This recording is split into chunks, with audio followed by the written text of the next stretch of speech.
इस वक्त दुनिया का मुस्तकबिल दाव पे लगा हुआ है और ये सब डिपेंड कर रहा है कुछ सुर्ख रंग के बछड़ों पे। जी हाँ, आपने बिल्कुल ठीक सुना।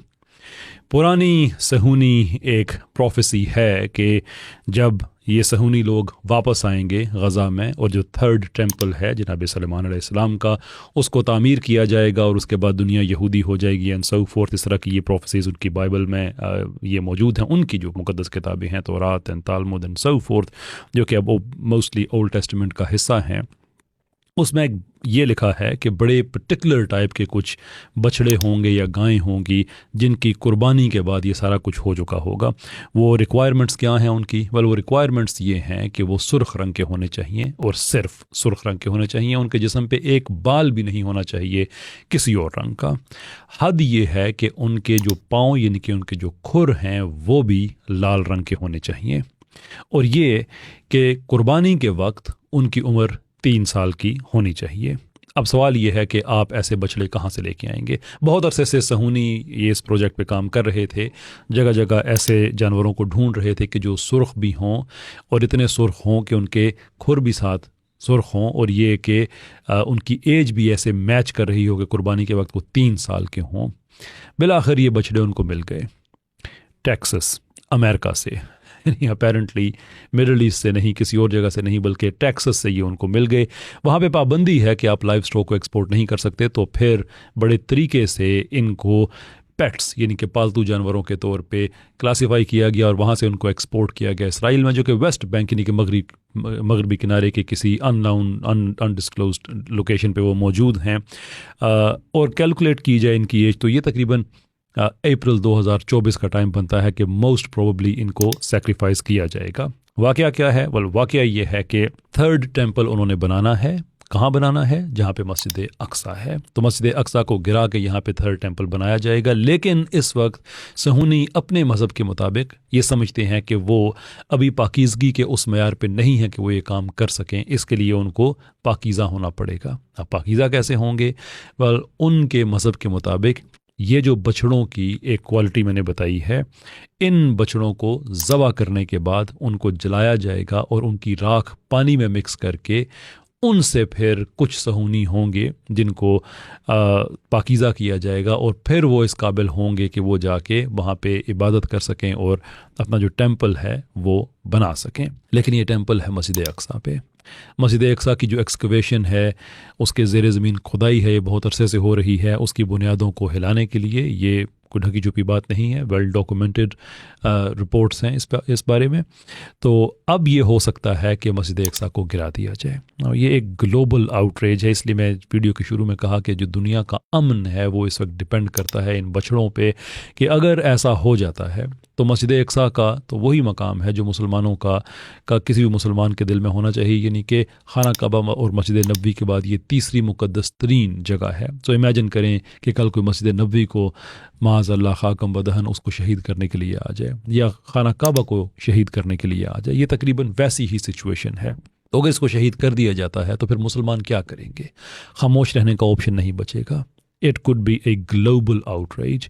ये एक इसका एंड ये है कि मुसलमान जो एक ग्लोबल यानी कि सूरत हाल लोकल झड़पों से स्टार्ट हो के बाद में ये ग्लोबल बन जाए, जिसका दुनिया को बहुत नुकसान होगा। और इसका एक पहलू ये भी है कि शायद इसराइल फिर सफ़ा हस्ती से मिट जाए, क्योंकि जाहिर सी बात है जब मुसलमानों से आपकी जंग होगी तो इसराइल की तिजारत भी सारी मुसलमान मुल्कों के ज़रिए होती है, उसकी जो इमदाद होती है वो भी मुसलमान मुल्कों के ज़रिए होती है। तो फिर अगर वो रुक जाती है तो इसराइल का गला घूंट जाता है, वो मुसलमान मुल्कों में घिरा हुआ है। तो ये एक पॉसिबिलिटी है।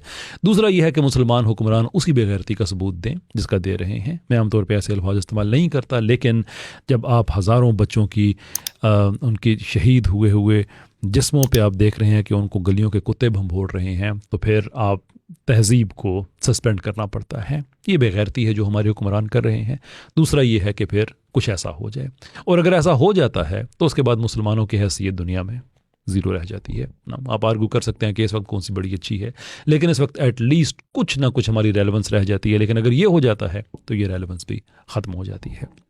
कुछ लोग कह सकते हैं कि देखें ये कुछ फ्रिंज ग्रुप्स हैं, ये इसराइल की नेशनल पॉलिसी का तो हिस्सा नहीं है। ये बात बिल्कुल दुरुस्त है कि इसराइल की नेशनल पॉलिसी का हिस्सा नहीं है। कुछ बड़े अल्ट्रा कुछ किस्म के एक्सट्रीम राइट विंग हैं, वो ये काम कर रहे हैं।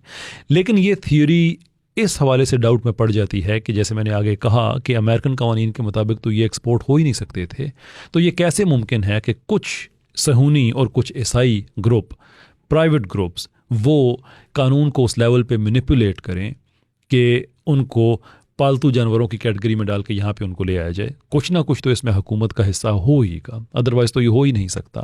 پھر اتنی سیکریسی کیسے ہو سکتی ہے کہ کسی کو نہیں پتا؟ اس کی کوئی پروٹیکشن ہوگی، کوئی اس کی حفاظت ہوگی، تو یہ گورنمنٹ کے بغیر ممکن نہیں ہے۔ تو یہ بھی اپنی جگہ پہ ایک مسئلہ ہے۔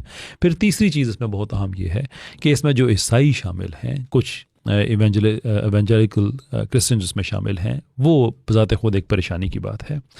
وہ اس لیے کہ، اور یہ ایک طرف پریشانی کی بات ہے اس حوالے سے کہ یہ تو ملٹی ڈائمینشنل ایک چیز ہونے لگی ہے، ملٹیپل ایفرٹس ہیں، اور دوسری طرف اس میں ایک انٹرسٹنگ پہلو ہے، اور وہ یہ ہے کہ عیسائی اور صہیونی دونوں ہی ایک دوسرے کو تباہ کرنے کے لیے تعاون کر رہے ہیں۔ یعنی کہ جن کرسچنز کا میں نے ذکر کیا ہے، ان کا ویو یہ ہے کہ جب مسجد اقصیٰ گر جائے گی اور وہاں پہ تھرڈ ٹیمپل بنے گا تو وہ عیسیٰ علیہ السلام کا ظہور ہوگا، اور اس کے بعد جو صہیونی ہیں ان کو ختم کر دیا جائے گا۔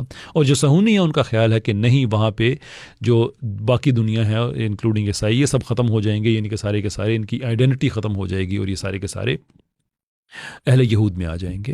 یعنی کہ دونوں ایک دوسرے کو تباہ کرنے کے لیے ایک دوسرے کے ساتھ تعاون کر رہے ہیں، کیونکہ دونوں یہ سمجھتے ہیں کہ وہ اپنی جگہ پہ ٹھیک ہیں۔ سوال یہ ہے کہ کیا اس صورتحال میں مسجد اقصیٰ کا گرایا جانا، شہید کیا جانا، کیا یہ واقع ہی ممکن ہے؟ فیوچر کو تو کوئی پریڈکٹ نہیں کر سکتا، لیکن یہ ہو سکتا ہے۔ اس سے پہلے 9 مرتبہ ایسا ہو چکا ہے کہ ایسے، موسیٰ علیہ السلام کے بعد کی بات ہے کہ ایسے جانوروں کی قربانی کی کوشش کی گئی اور وہ کامیاب ہوئی، ناکام ہوئی، وہ ایک اور باتیں ہیں، لیکن 9 ہمیں اس طرح کے واقعات مل جاتے ہیں۔ اس دفعہ ڈیفرنٹ اس لیے ہے کہ صہیونی پہلی دفعہ اس پوزیشن میں ہے، اتنی ان کے پاس طاقت ہے کہ وہ ایسا کر سکتے ہیں۔ نمبر 1 یہ۔ نمبر 2 یہ کہ آلریڈی غزہ میں ایک جنگ لگی ہوئی ہے، تو ان حالات میں صہیونی جو کہ جھوٹ بولنے میں کوئی اپنا ثانی نہیں رکھتے، کیا بعید ہے ان سے کہ وہ کچھ اس طرح کی سچویشن کریٹ کر دیں یا اس طرح کا دعویٰ کر دیں کہ مسجد اقصیٰ میں کچھ دہشت گرد چھپے ہوئے اور اس پہ حملہ کر دیں، یا یہ کہہ دیں کہ اندر جا کے ہم نے تو بڑا ایک ڈسکریٹ آپریشن کیا تھا، لیکن اس کے باوجود غلطی سے کچھ ہو گیا ہم سے اور وہ جو عمارت ہے وہ گر گئی ہے۔ یعنی کہ اس طرح کی بہانے بازی کی جا سکتی ہے۔ اللہ تعالیٰ سے دعا ہے کہ یہ سلسلہ رک جائے، اور جو مسلمان حکمران ہیں یہ تجربہ ہو جانے سے پہلے ہی اسرائیل پہ پریشر ڈالیں کہ وہ اس کو روک دے، یہ تجربہ نہ ہونے دیں، کیونکہ یہ تجربہ اگر ہو جاتا ہے، اور یہ بھلے پرائیویٹ گروپس ہی ہیں جو اسرائیل میں کر رہے ہیں، لیکن اگر پورے ملک میں یہ 2000 سال کی پروفیسی اگر یہ پھیل جاتی ہے اور پورا ملک اس میں شامل ہو جاتا ہے، تو پھر مسجد اقصیٰ کو بچانا ناممکن ہو جائے گا۔ اور اگر مسجد اقصیٰ شہید ہو جاتی ہے اور پوری دنیا کے مسلمان اٹھ کھڑے ہوتے ہیں، تو یہی حکمران جو آج غزہ کے لیے نہیں بول رہے ہیں، ان پہ زمین تنگ ہو جائے گی، کیونکہ مسجد اقصیٰ کا گر جانا یہ محض ایک مسجد کا گر جانا نہیں ہوگا، یہ 3 مقدس ترین عبادت گاہیں مسلمانوں کی ان میں سے ایک ہے۔ And that will be a very very difficult situation ہمارے اپنے رولرز کے لیے۔